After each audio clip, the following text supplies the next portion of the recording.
நேர்மைக்கு கிடைத்த பரிசு. அது ஒரு கிராமம். சாயந்தர நேரம். வயல்கிட்ட சங்கர் ராமு 2 பேரும் நடந்து வந்துகிட்டு இருந்தாங்க. டே சங்கரு, இந்த வருஷமும் மழை பெய்கிற மாதிரி இல்லை. விளைச்சல் கைக்கு வருமா இல்லையான்னு கவலையா இருக்கு. அதெல்லாம் கடவுள் விட்ட வழி. நாம நினச்சி என்னாக போகுது? எல்லாத்தையும் அவர் பார்த்துப்பாரு, நீ விடு.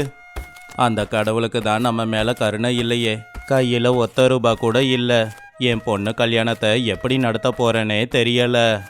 கவலைப்படாதடா, ஏதாவது ஒரு வழி கிடைக்கும். மனசை அமைதியாக வச்சுக்கோ. அப்படி அவங்க பேசிக்கிட்டு போகும்போது புதருக்குள்ள ஏதோ ஒரு பை இருந்தது தெரிஞ்சது. ராமு உடனே போய் அந்த பைய எடுத்து பார்த்தான். அது பழைய பிஞ்சு போன ஒரு கோணிப்பை. ஆனா பை ரொம்ப கனமா இருந்துச்சு. அதை பார்த்து அவன் ரொம்ப ஆசையா, டே சங்கரு, வாடா, சீக்கிரம் வா, இதுக்குள்ள என்ன இருக்குன்னு பாரு. சங்கர் பக்கத்துல போறதுக்குள்ள ராமு அந்த பைய பிரிச்சு அதுக்குள்ள இருக்கிறத பார்த்து ரொம்ப ஆச்சரியப்பட்டான். டே சங்கரு, இது தங்க காசுடா. எப்படியும் 100 காசு இருக்கும். இனி நமக்கு கஷ்டம் இல்லை. சங்கர் கம்பீரமா, என்னடா பேசிக்கிட்டு இருக்க? இது நம்மளோடது இல்லை, யாருதுன்னே தெரியல. பாவம் இழந்துட்டு கஷ்டப்படுவாங்க. உனக்கு என்ன பைத்தியமாடா? கடவுள் நம்ம கஷ்டத்தை பார்த்து இதை தெருவில் விட்டுட்டு போயிருக்காரு. இது நம்மளுடைய அதிர்ஷ்டம். இது அதிர்ஷ்டம் இல்லடா ராமு, இது சோதனை. நமக்கு சொந்தம் இல்லாதது மேலே ஆசைப்படுறது தப்பு. சரி, தப்பெல்லாம் பேசிக்கிட்டு இருக்காதடா. என் பொண்ணோட கல்யாணம் நெருங்கிக்கிட்டு இருக்கு. இதில் சரி பாதியை உனக்கு கொடுக்குறேன், பாதியை நான் வச்சுக்கிறேன். இதை ரகசியமாக அப்படியே வச்சுக்கலாம். வாய மூடு, என்கிட்ட இப்படியெல்லாம் பேசாத. நீ என் நண்பனாக இருந்ததால் சரியா போச்சு. வேற யாராவது இப்படி பேசியிருக்கணும். உடனே இதை எடுத்துக்கிட்டு ஊர் தலைவர்கிட்ட போகலாம். நான் வரமாட்டேன். என் கையால் என் பொண்ணு வாழ்க்கையை கெடுக்க முடியாது. இது எல்லாத்தையும் நானே எடுத்துக்கிறேன். டே ராமு, கொஞ்சம் யோசிச்சு பாருடா. இப்போ இந்த பணத்தை வச்சு உன் பொண்ணு கல்யாணத்தை பண்ணலாம். ஆனால் நாளைக்கு உண்மை வெளியில் வந்துச்சுன்னா, அப்பா திருட்டு பணத்தில் கல்யாணம் பண்ணி வச்சிருக்காருன்னு தெரிஞ்சா உன் பொண்ணு வருத்தப்பட மாட்டாளா? அதெல்லாம் யாருக்கும் தெரியாது, நமக்குள்ள தான் இருக்கும். ஆனால் நம்ம மனசாட்சிக்கு தெரியுமேடா. அது தினமும் நம்மளை பார்த்து திருடன் திருடன்னு சொல்லுமே. கஷ்டப்பட்டு சம்பாதிச்சு கஞ்சியை குடித்தாலும் அது அமிர்தமாக இருக்கும். ஆனால் மற்றவங்க பணத்தில் பாயாசம் குடித்தாலும் விஷமாக தாண்டா இருக்கும். ஆனால் என் பொண்ணோட வாழ்க்கை, உன் பொண்ணோட வாழ்க்கைக்கு நான் இருக்கேன். என்கிட்ட இருக்கிற பணம் எல்லாத்தையும் கொடுக்குறேன். பத்தலைன்னா என்னோட பாதி வயலையும் விற்று கொடுக்குறேன். ஆனால் என் நண்பனாக இருந்துக்கிட்டு இப்படி அநியாயம் பண்ணாதடா. சங்கர் சொன்னதை கேட்டு ராமுவோட கண்ணுல கண்ணீர் வந்துச்சு. என்னை மன்னிச்சிடுடா. என் பொண்ணோட வாழ்க்கைக்காக தப்பாக யோசிச்சிட்டேன். நீ சொல்கிறது தான் சரி, அப்படியே செய்யறேன். 2 பேரும் ஊரோட தலைவர் வீட்டுக்கு போய் அந்த பைய அவர்கிட்ட கொடுத்தாங்க. இது என்ன சங்கர்? ஐயா, நாங்கள் வயல்ல இருந்து வீட்டுக்கு போகிற வழியில் இது எங்களுக்கு கிடைச்சது. இதில் நிறைய தங்க காசு இருக்குது. அதான் உங்ககிட்ட கொடுத்தா யாருன்னா தேடி வந்தால் கொடுப்பீங்கன்னு வந்தோம். என்ன ராமு, நீ என்ன சொல்கிற? ராமு தலை குனிஞ்சு, ஆமாங்க ஐயா, இதை பார்த்ததும் நானே எடுத்துக்கலான்னு நினச்சேன். ஆனால் என் நண்பன் பேச்சை கேட்டு தான் உங்ககிட்ட கொண்டு வந்து தரேன். எவ்வளவு நல்லவங்க நீங்க 2 பேரும். உங்க நேர்மையை பார்த்தா ரொம்ப சந்தோஷமா இருக்கு. அப்ப ரங்கையா சிரிச்சுக்கிட்டே, ரொம்ப சந்தோஷம். இந்த பணம் பக்கத்து ஊரை சேர்ந்த ஒரு அம்மாவோடது. அவங்க இப்போதான் வந்து ஐயோ அம்மான்னு கத்திட்டு போனாங்க. அவங்கள நான் வர சொல்கிறேன். என் பணத்தை என்கிட்ட பத்திரமா கொண்டு வந்து கொடுத்துருக்கீங்க. நீங்க ரொம்ப நேர்மையானவங்க. 10 தங்க காசை கொடுக்குறேன், இதை வச்சுக்கோங்க. எங்களுக்கு அதெல்லாம் ஒன்றும் வேணாமா. நாங்கள் செய்ய வேண்டியதை செஞ்சோம், அவ்வளவுதான். டே சங்கர், உன் நேர்மையை பார்த்து எனக்கு ரொம்ப சந்தோஷமா இருக்கு. அப்படியே ராமு, நீ செஞ்ச தப்ப புரிஞ்சுக்கிட்ட, அதுவும் எனக்கு ரொம்ப சந்தோஷந்தான். அம்மா, அந்த 10 தங்க காசை ராமுக்கிட்ட கொடுங்க. அவன் பொண்ணு கல்யாணத்துக்கு பணம் தேவைப்படுது. எனக்கா? ஆமாப்பா, உனக்கு இவ்வளவு பெரிய தேவை இருந்தாலும் நியாயத்தின் பக்கம் தானே நீ நின்ன. அப்படி இருக்கும்போது உன் பொண்ணோட கல்யாணத்துக்கு நான் 10 தங்க காசு கொடுக்கறதுல தப்பே இல்லை. அது மட்டும் இல்லை, கூடுதலாகவும் நான் கொஞ்சம் பணம் கொடுக்குறேன். அதை கேட்டு ராமு சங்கரை ரொம்பவும் பெருமையோட பார்த்தான். சுத்தி இருக்கிற எல்லாருக்குமே அவன் நன்றியை தெரிவிச்சான். அன்னைக்கு ராத்திரி சங்கரோட வீட்டுல, ஏங்க, ராமு அண்ணனோட பொண்ணு கல்யாணம் நல்லபடியா நடக்க போகுதுன்னு நினைச்சாலே ரொம்ப சந்தோஷமா இருக்குங்க. உங்க நேர்மையை பார்த்தாலும் ரொம்ப சந்தோஷமா தான் இருக்கு. இதில் நான் என்ன பண்ணேன்? என் நண்பனுக்கு ஒரு நல்ல வழியை காட்டினேன். அந்த கடவுள் எனக்கு ஒரு சோதனையை கொடுத்து நண்பனுக்கு உதவ வச்சிருக்காரு. ஆனா உங்க இடத்துல வேற யாராவது இருந்தாலும் அந்த பணத்துக்காக ஆசைப்படாம இருந்திருப்பாங்களா? சில நேரத்துல உங்க நேர்மையை பார்த்தா உண்மையிலேயே ரொம்ப ஆச்சரியமா இருக்குங்க. நம்ம கிட்ட எல்லாம் இருக்கும்போது நம்ம நேர்மையாக இருக்கிறது முக்கியம் இல்லை. பசியில் துடிக்கும்போது கூட நேர்மையாக இருக்கணும். அதான் பெரிய விஷயம்.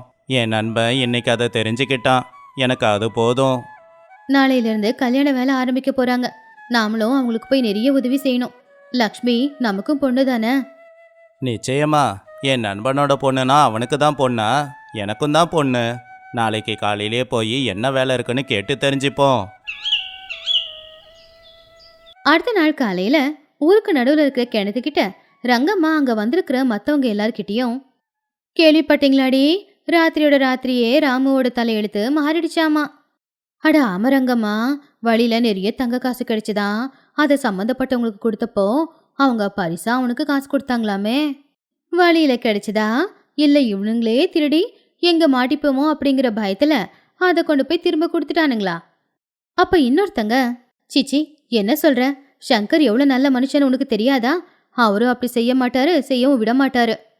ஆ, அவரு நாடகம் ஆடுறாரு, நீ நல்லவன்னு நம்பிக்கிட்டு இருக்க. எனக்கு தெரிஞ்சு அது ராமுவோட பார்வையில பட்டதுனாலதான் கொண்டு போய் தலைவர்கிட்ட கொடுக்க சொன்னான். ஒருவேளை அவனுக்கு கிடைச்சிருந்தா அவனே எடுத்துக்கிட்டு இருப்பான். இன்னும் காலம் அவனை நல்லவன்னு நம்பிக்கிட்டு இருக்கு பாரு. அதுதான் கால கொடுமை.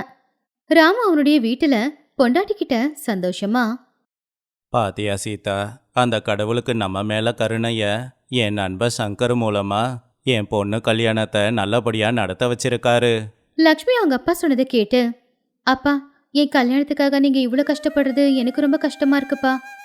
என்னம்மா இது, பெத்த பொண்ணை கல்யாணம் பண்ணி வச்சு மாமியார் வீட்டுக்கு அனுப்புறது எங்களுடைய கடமையாச்சே, அதைத்தானே நாங்க செய்ய போறோம். அப்பதான் சங்கர் அந்த இடத்துக்கு வந்தான். என்னடா கல்யாண வேலை எப்படி நடக்குது? இன்னும் எதுவும் ஆரம்பிக்கலடா. வா வந்து உக்காரு. நாளைக்கு தான் பட்டணத்துக்கு போய் பொண்ணுக்கு நகையும் புடவையும் வாங்கணும். நீயும் கூட வரணும், சரியா? கண்டிப்பாக வரேன்டா. முதல்ல கல்யாண பத்திரிக்கை அடித்து சொந்தக்காரங்களுக்கு கொடுக்கணும்ல. அப்பதான் கிணத்துக்கிட்ட இருந்தவங்க ரங்கம்மா சொன்னதை கேட்டு ராமு கிட்ட வந்து ரங்கம்மா என்ன சொன்னாலோ அதை அப்படியே சொன்னாங்க. அதை கேட்டு ராமுவுக்கு கோவம் வந்துச்சு. அவளுக்கு எவ்வளவு தைரியம்! என்னையும் என் நண்பனையும் திருடன்னு சொல்கிறாளா? என்ன பண்ணுறேன்னு பாரு. அப்போ சங்கர் ராமுவை தடுத்து, இருடா, அவசரப்படாத. யாரோ ஏதோ சொன்னாங்கன்னு அதுக்கு நாம கோவப்பட ஆரம்பிச்சிட்டோம்னா அப்புறம் அவங்க சொன்னது உண்மைன்னு ஆயிடும். ஆனால் அந்த பொம்பளை எல்லார்கிட்டையும் இப்படி சொன்னா நம்ம கௌரவம் என்னாகிறது? நாளைக்கு மாப்பிள்ளை வீட்டுக்கு தெரிஞ்சா என்ன சொல்லுவாங்க? ராமு, உண்மை நெருப்பு மாதிரி, அதை ரொம்ப நேரம் மறைக்க முடியாது. யார் என்ன பேசுகிறாங்களோ பேசிட்டு போகட்டும். நம்ம வேலையை நம்ம பார்ப்போம். நம்ம நேர்மையானவங்கன்னு நமக்கு தெரியும். சீதா ராமு கிட்ட, ஆமாங்க, நம்ம பொண்ணோட கல்யாண வேலை நடக்குதுல்ல, நம்ம கவனப்பூரா இப்போதைக்கு அதுல மட்டும்தாங்க இருக்கணும். சில நாட்களுக்கு அப்புறமா கல்யாண மாப்பிள்ளையோட அம்மா காந்தம்மா சில ஆட்களோட சேர்ந்து ராமுவோட ஊருக்கு வந்தாங்க. கும்பிடுறேம்மா, நான் இந்த ஊரு ராமுவோட பொண்ணு லக்ஷ்மிய என் பிள்ளைக்காக பேசியிருக்கேன், அதான் விசாரிக்கலான்னு வந்தேன். வாங்கம்மா, ராமுவோட குடும்பத்தை பத்தி என்ன சொல்ல, அது ரொம்ப நல்ல குடும்பமா. அதெல்லாம் சரிதாம்மா, ஆனா நான் ஒரு விஷயம் கேள்விப்பட்டேன். ராமு பொண்ணு கல்யாணத்துக்கு பணம் இல்லாம கஷ்டப்பட்டப்போ திடீர்னு யாரோ பணம் கொடுத்து உதவி செஞ்சாங்களா? ஏதோ மூட்டை பணம்லாம் பேசிக்கிறாங்க. திருட்டு குடும்பத்தோட சம்மந்தத்தை நாங்க எப்படி ஏத்துக்கிறதா? ஒரு நிமிஷமா, யாரோ சொன்னதை கேட்டு ஒரு நல்ல சம்மந்தத்தை வேண்டான்னு சொல்லிட்டு போயிடாதீங்க. என்ன நடந்துச்சுங்கிறத நான் சொல்றேன். தலைவரோட மனைவி என்ன நடந்துச்சு சொன்னாங்க. ஆனா காந்தம்மா அதை நம்பல. நீங்க இந்த ஊர் தலைவரோட மனைவி, அதுக்காக அவனுக்காக பேசுறீங்க போல. ஆனா உண்மை என்னன்னு தெரியலையே. அப்படின்னா நாளைக்கு காலையில் பஞ்சாயத்தை கூட்டுவோம். ஒரு ஜனங்க முன்னாடி உண்மையை தெரிஞ்சுக்கோங்க. உங்களுக்கும் உண்மை தெரியணும் இல்லையா? அடுத்த நாள் காலையில, ரங்கம்மா இங்க வா. ராமு மேல என்ன பழிய போட்டிருக்கேன்னு எல்லாருக்கும் சொல்லு. ரங்கம்மா தைரியமா, நான் சொன்னதுல எந்த தப்பும் இல்ல. சாப்பாட்டுக்கு வழி இல்லாத ராமுவுக்கு திடீர்னு ராத்திரியோட ராத்திரியே தங்க காசு எப்படி வந்துச்சான்? எனக்கு தெரிஞ்சு அதை திருடிக்கிட்டு தான் வந்திருக்கான். அந்த சங்கரை உதவியா வச்சுக்கிட்டு இவன் தான் போய் திருடி இருக்கான். அப்ப பார்வதி ரொம்ப கோவமா, வாய மூடு ரங்கம்மா, என் புருஷனும் எங்க அண்ணனும் திருடினத நீ பாத்தியா? என் புருஷனோட நேர்மைய நீ சந்தேகப்படுறியா? ஆமா, நாங்க ஏழைங்களா இருக்கலாம், ஆனா சுய கௌரவத்தோட வாழ்றவங்க. இன்னொருத்தவங்க கிட்ட இருக்கிற பணத்தை திருடி அந்த பணத்துல என் பொண்ணோட கல்யாணத்தை நடத்துற அளவுக்கு நாங்க கேவலமானவங்க இல்ல. எல்லாரும் அமைதியா இருங்க. அவரு காந்தம்மாவை பார்த்து, பாத்தீங்களா, இதுதான் இங்க நிலைமை. இப்ப நான் உண்மையான சாட்சியை வர சொல்லியிருக்கேன். தலைவர் கூப்பிட்டதுனால பணத்தை தொலைச்ச அந்த அம்மா பஞ்சாயத்துக்கு வந்தாங்க. எல்லாருக்கும் வணக்கங்க. அம்மா, தயவு செஞ்சு அன்னைக்கு என்ன நடந்துச்சு, இந்த பணம் யாருக்கு சொந்தம், பணத்தை எப்படி தொலைச்சிங்கன்னு சொல்றீங்களா? அப்ப அந்த அம்மா நடந்ததை விவரமா சொன்னாங்க. அன்னைக்கு நான் என்னுடைய பணத்தை வழியில எங்கேயோ தொலைச்சிட்டேன். என் உயிரே போன மாதிரி இருந்துச்சு. அப்பதான் தலைவர் எனக்கு செய்தி அனுப்பி வர சொன்னாரு. வந்து பார்த்தா நான் தொலைச்ச பணம் அங்க இருந்துச்சு. இந்த 2 பெரிய மனுஷங்க தான் என்னுடைய பணத்தை எனக்கு பத்திரமா கொண்டு வந்து கொடுத்தாங்க. அதுக்கு நான் பரிசு கொடுக்குறேன்னு சொன்னேன். அதை கூட அவங்க வேண்டான்னு சொல்லிட்டாங்க. அதுக்கப்புறம் கட்டாயப்படுத்தி தான் ராமுவோட பொண்ணோட கல்யாணத்துக்காக பணத்தை கொடுத்தேன். இவங்க 2 பேருமே கடவுளுக்கு சமம். ரங்கம்மா முகம் வாடி போச்சு. காந்தம்மா வெக்கப்பட்டு தலை குனிஞ்சாங்க. அப்ப அவங்க, என்ன மன்னிச்சிடுங்க சம்மந்தி, யாரோ ஏதோ சொன்னாங்கன்னு அதை நம்பி உங்களை போய் கேள்வி கேட்டுட்டேன். உங்க வீட்டுல வளர்ந்த பொண்ணு என் வீட்டு மருமகளா வர்றதுக்கு உண்மையிலே நாங்க தான் கொடுத்து வச்சிருக்கணும். அப்ப தலைவர் ரங்கம்மா கிட்ட, பாத்தியா, உன்ன மாதிரி ஒரு பொம்பளை ஊர்ல கலகம் ஓட்டினா எவ்வளோ பெரிய பிரச்சனை வருதுன்னு. உனக்கு தண்டனையா உன்னை ஊரை விட்டே தள்ளி வைக்கணும். ஆனா சங்கர் அதுக்கு வேண்டான்னு சொல்லிட்டான். அவன் முகத்துக்காகத்தான் நான் அமைதியா இருக்கேன். இன்னொரு தடவை நீ இப்படி எதனா செஞ்சா இந்த ஊர்ல இருக்க மாட்ட. ரங்கம்மா தலை குனிஞ்சி அங்கிருந்து அமைதியா போயிட்டா. சில நாட்களுக்கு அப்புறமா லக்ஷ்மியோட கல்யாணம் நல்லபடியா நடந்துச்சு. அப்ப ராமு சந்தோஷமா, டே சங்கர், உனக்கு எப்படி நன்றி சொல்றதுன்னு எனக்கு தெரியலடா. நீ சொன்னதை நான் கேட்டதால தான் இன்னைக்கு கௌரவமா என் பொண்ணுக்கு கல்யாணம் பண்ணி வச்சிருக்கேன். இல்லைனா என் நிலைமை என்ன இருக்குமோ என்னமோ. டேய், நீ மாறவே மாட்டியா? என்ன உன் பொண்ணு கல்யாணம்னு பிரித்து பேசுகிற? லக்ஷ்மி எனக்கும் தாண்டா பொண்ணு. என் பொண்ணு கல்யாணத்தை நான் நடத்தி வச்சேன், அவ்வளவுதான். பார்வதி, உங்களை மாதிரி ஒரு குடும்பம் எங்களுக்காக இருக்கு. அதை நினைச்சு உண்மையிலேயே எனக்கு ரொம்ப சந்தோஷமா இருக்கு. பார்வதி சிரிச்சுக்கிட்டே, பொம்பளைங்களுக்கு பொம்பளைங்க தான் எதிரி அப்படின்னு சொல்லுவாங்க. அது அந்த ரங்கம்மாவை பார்த்து சொல்லியிருப்பாங்க போல. ஆனா பொம்பளைங்களுக்கு பொம்பளைங்க தான் நல்ல தோழியா இருக்க முடியும். அது என்ன பார்த்து எல்லாரும் சொல்லுவாங்க. அது ஜானகிபுரம் வீடு. அங்க சோமையா ரங்கம்மாவோட குடும்பம் சந்தோஷத்துல முழுகி போயிருந்துச்சு. ஏன்னா அவங்க ஒரே ஒரு பொண்ணானா சீதாவுக்கு பக்கத்து ஒரு ஜமீன்தாரருடைய ஒரே ஒரு புள்ள லிங்கையா கூட கல்யாணம் நிச்சயமாச்சு. ரங்கம்மா சந்தோஷமா, ஏங்க, நம்ம சீதா ரொம்ப அதிர்ஷ்டம் பண்ணிருக்காங்க. அந்த லிங்கையாவுக்கு 100 ஏக்கர் வயல் இருக்கு, பெரிய வீடும் இருக்கு. அப்போ சோமையா பொண்டாட்டிக்கிட்ட, எல்லாம் சரிதான் ரங்கம்மா. ஆனா அந்த லிங்கையாவை பத்தியும் அவங்க அம்மாவை பத்தியும் ஜனங்க வேற மாதிரி எல்லாம் பேசுறாங்க. ரங்கம்மா கோவமா, இந்த ஜனங்களுக்கு வேற என்ன வேலை? மற்றவங்கள குறை சொல்றது மட்டும்தான் வேலை. நம்ம பொண்ணு நல்லா தான் இருக்க போறா, நீங்க பாருங்க. அப்போ கல்யாண தரகரான சங்கரையா கையில பஞ்சாங்கத்தை எடுத்துக்கிட்டு வந்தாரு. சோமையா அண்ணன், எல்லாம் தயார் தானே? நாளைக்கு பையன் வீட்டில் நம்ம பொண்ணை பார்க்க வர போறாங்க. சோமையா பதட்டமா, ஐயோ, நாளைக்கா? எதுவும் ஏற்பாடு பண்ணலையே. சங்கரையா சிரிச்சுக்கிட்டே, நான் தான் சொன்னேன்ல, பையன் ரொம்ப நல்ல பையன்தான். ஆனா அவங்க அம்மாவுக்கு கோபம் கொஞ்சம் அதிகம். பண விஷயத்துல சரியா இருப்பாங்க. ரங்கம்மா கோவமா, அதுக்கு என்ன பண்ணணும்? எங்க பொண்ணுக்கு என்ன குறைச்சலு? அப்போ சங்கரையா பொறுமையா, அப்படி இல்லக்கா, அவங்க பெரிய மனுஷங்க, பெரிய வீட்டுக்காரங்க. அதனால கவனிக்கிறதுல குறை எதுவும் வேண்டான்னு சொன்னேன். அடுத்த நாள் காலையில லிங்கையாவும் அவனுடைய அம்மாவும் ஊருக்கு வந்துகிட்டு இருந்தாங்க. சோமையா ஊரோட எல்லையில அவங்களுக்காக வண்டி அனுப்பியிருந்தாலும் அவங்க வண்டியில ஏறாம நடந்துதான் வந்தாங்க. அப்போ சோமையா வெளியில வந்து, ஐயோ, என்னம்மா இது, நடந்து வரீங்க? நான் தான் வண்டி அனுப்புனேனே. அப்ப லிங்கையாவோட அம்மா, ஏன் கால் இருக்க நடந்து வர வேண்டியதுதான், பணம் எதுக்கு சும்மா வீணாக்கணும்? அதான் நடந்து வந்தோம். அதை கேட்டு லிங்கையா, ஆமா மாமா, அந்த பணம் இருந்தா 1 கிலோ வெல்லம் வாங்கலாம் இல்லையா? சோமையாவுக்கும் ரங்கம்மாவுக்கும் அவங்க பேச்சு வித்தியாசமா தெரிஞ்சது. அப்ப ரங்கம்மா அவங்கள உள்ள கூப்பிட்டு, வாங்க வாங்க, வந்து உள்ள உட்காருங்க. அப்ப சீதா தட்டுல பலகாரம் வச்சு கொண்டு வந்து கொடுத்தா. அப்போ மாப்பிள்ளையோட அம்மா அந்த பலகாரத்தை பிழிஞ்சு பார்த்தப்போ அதுல இருந்து எண்ணெய் சொட்டுச்சு. என்னம்மா இது, இப்படி வடை சுட்டிருக்கீங்க? இதுல எண்ணெய் எவ்வளவு குடிச்சிருக்கு பாரு, எண்ணெய் எல்லாம் தண்டம். அப்போ லிங்கையா, ஆமா ஆமா, லிட்டர் எண்ணெய்க்கு எவ்வளவு விலை? அப்படி பலகாரத்தை சாப்பிடாம தூரமா வச்சு, சரி, முதல்ல விஷயத்த சொல்லு சங்கரையா. அதை கேட்டு சங்கரையா, அது எங்க பொண்ணு சீதா. மங்கம்மா பொண்ணு மேல இருந்து கீழே வரைக்கும் பார்த்து, பொண்ணு அழகா தான் இருக்கா, ஆனா அவ உடம்புல போட்டுக்கிட்டு இருக்கிற நகையெல்லாம் உண்மையான நகைதானா? ரங்கம்மா கோவமா, என்னம்மா இப்படி கேக்குறீங்க, எல்லாம் சுத்தமான தங்கம்தான். சீதாவுக்கு ரொம்ப அவமானமா இருந்துச்சு. அப்ப சோமையா பதட்டமா, மாப்பிள்ள, இந்த வரதட்சணை எல்லாம். அது கேட்டு லிங்கையா, மாமா, நாங்க பணத்துக்கு ஆசைப்படுறவங்க இல்ல. அதை கேட்டு மங்கம்மா, அது என்னமோ உண்மைதான், ஆனா உங்க அந்தஸ்துக்கு நீங்க ஏதாவது செய்யணும்ல.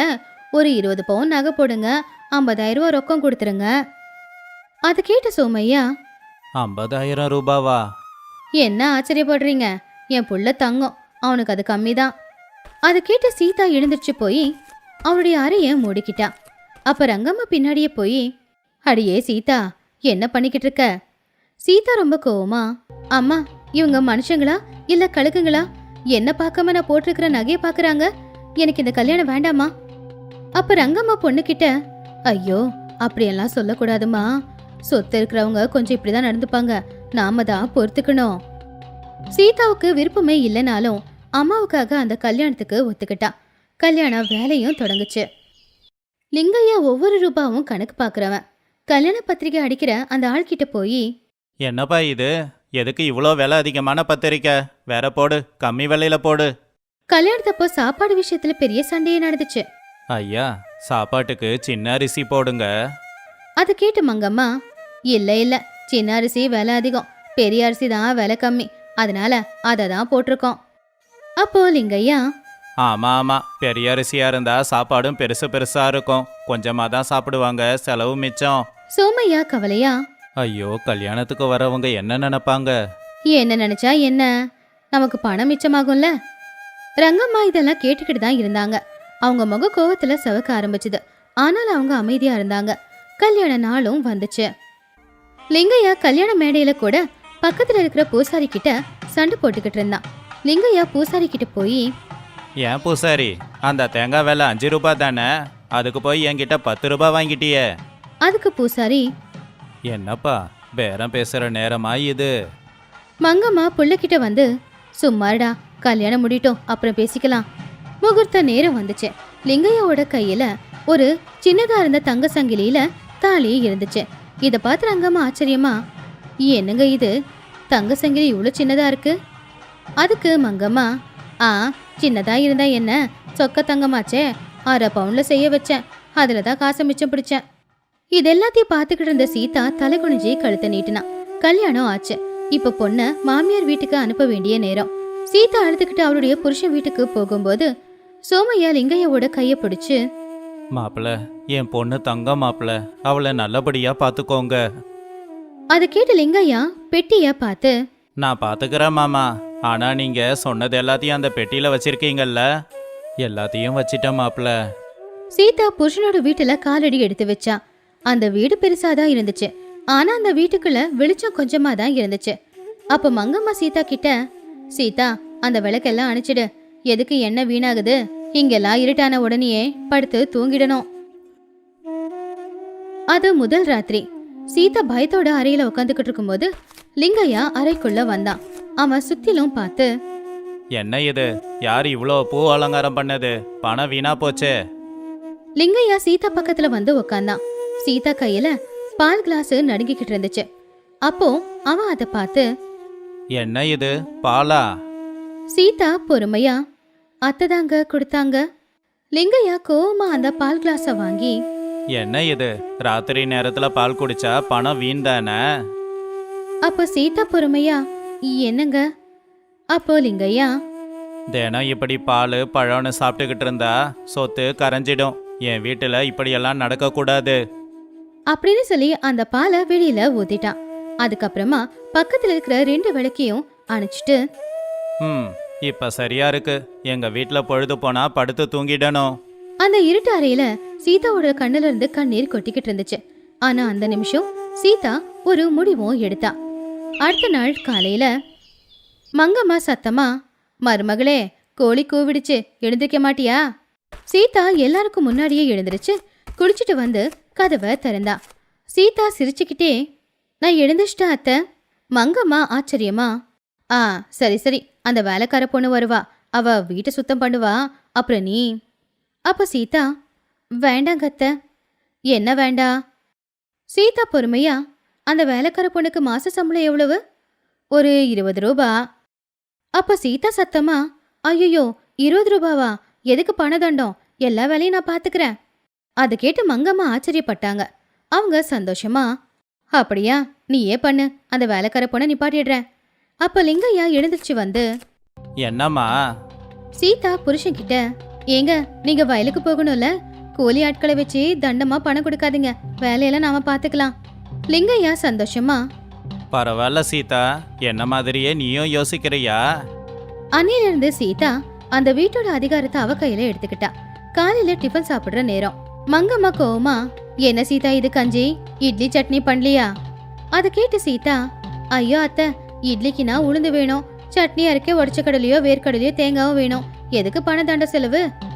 அதுவே இந்த கஞ்சியில கொஞ்சம் உப்பு போட்டு குடிச்சா உடம்புக்கு பலம், ஒருவேளை சாப்பாடும் முடிஞ்சிரும். லிங்கையா சந்தோஷமா, என் பொண்டாட்டி உண்மையிலேயே ரொம்ப புத்திசாலிதான். மதியம் சாப்பாட்டு நேரம் சீதா எல்லாருக்கும் ஒரு ஒரு கரண்டி சோறு மட்டும்தான் போட்டா. அப்போ மங்கம்மா, என்ன சீதா இது, இத்தனோடு சோறு போட்டிருக்க? அப்ப சீதா மாமியார் கிட்ட, அத்தை சோறு அதிகமா சாப்பிட்டா வயிறு வலி வரும். வந்துச்சுன்னா? சீதா பயந்துகிட்டே, ஐயோ வலி வந்துச்சுன்னா ஹாஸ்பிட்டலுக்கு போகணும், அங்க டாக்டருக்கு காசு கொடுக்கணும், மருந்துக்கு காசு கொடுக்கணும், எதுக்கு வீணா இவ்வளோ பண செலவு சொல்லுங்க? மங்கம்மா யோசிச்சு பார்த்துட்டு, உண்மைதான், கம்மியா சாப்பிட்றதே நல்லதுதான். சில நாட்கள் போச்சு. வேலைக்காரங்களும் இல்ல, வீட்டுல சாப்பாடும் சரியில்லை. சீதாவோட இந்த கஞ்சத்தனம் அம்மா பிள்ளைய வாட்டி எடுத்துக்கிட்டு இருந்துச்சு. ஒரு நாள் சாயந்தர நேரம் லிங்கையா ரொம்ப சோர்வா, சீதா, எனக்கு ரொம்ப பசிக்குது, கொஞ்சம் சோறு போட. ஐயோ பொழுது போயிடுச்சேங்க. ஆ, பொழுது போச்சுன்னா? சீதா விளக்க அணைச்சிட்டு, பொழுது போனதுக்கு அப்புறம் சாப்பிட்டா ஜீரணமாகாது, இப்ப நீங்க சாப்பிடணும்னா விளக்கெறியணும், விளக்கெறிஞ்சா என்ன செலவு தண்டம், காலையில சாப்பிடுவீங்க. பாவம் லிங்கையா அதை கேட்டு, காலையில வரைக்கும் நான் பசியோட இருக்கணுமா? மங்கம்மா கோவமா, ஏண்டி என் புள்ளைய போட்டு இந்த பாடுபடுத்துற? சீதா பொறுமையா, ஐயோ நான் என்னத்த பண்ண, பணத்தை மிச்சம் பிடிக்கிறேன், இது எல்லாத்தையும் உங்ககிட்ட தானே நான் கத்துக்கிட்டேன்.